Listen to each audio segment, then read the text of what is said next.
Merci Madame la Ministre. La parole est à Monsieur Olivier Becht.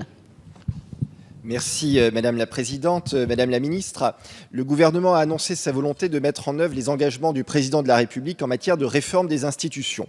Il est toujours bon que les promesses soient tenues, surtout lorsqu'elles s'inscrivent dans un climat général de défiance des citoyens envers les institutions et leurs représentants. Nos concitoyens s'interrogent beaucoup sur l'efficacité du Parlement et c'est la raison pour laquelle ils soutiennent massivement la réduction du nombre de parlementaires. Je n'y suis personnellement pas opposé, même si je redoute les conséquences de futures circonscriptions, parfois à plus de 300 communes, qui éloigneront encore davantage les élus des citoyens et du terrain. Toutefois, soyons lucides, ce n'est pas la réduction de 30% du nombre de parlementaires qui augmentera l'utilité et l'efficacité du Parlement.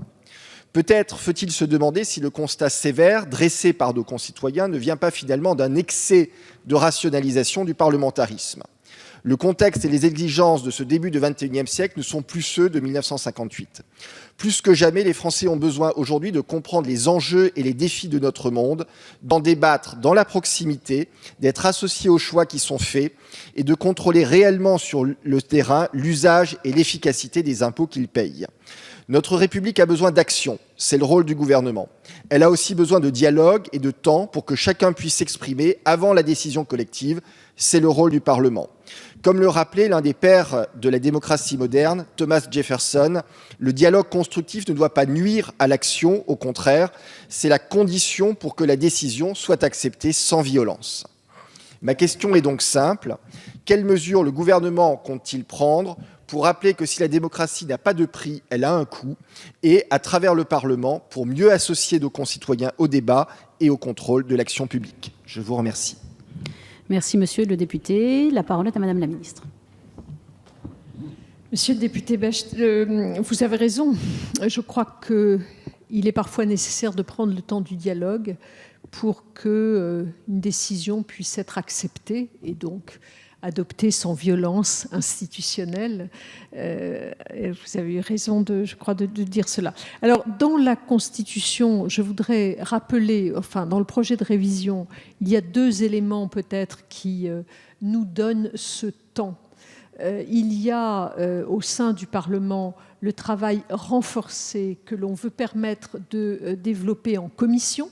Je crois que c'est un élément important et que nous sommes là dans la suite de ce qui a été introduit par la révision constitutionnelle de 2008, d'une part. Et puis d'autre part, il y a cette transformation du CESE que nous proposons.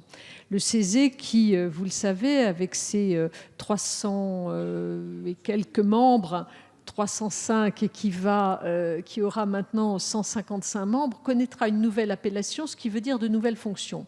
Il sera transformé en chambre de la société civile et cette chambre de la société civile qui aura plusieurs fonctions aura pour mission d'une part de donner obligatoirement des avis sur tous les projets de textes économiques, sociaux, environnementaux, aura d'autre part pour mission de recueillir les pétitions émanant de la société civile et de les traiter, c'est-à-dire le cas échéant de les donner, de les envoyer dans les chambres, dans l'Assemblée nationale, au Sénat.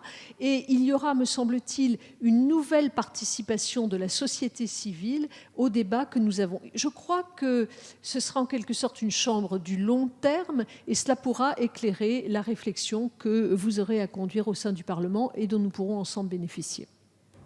Merci Madame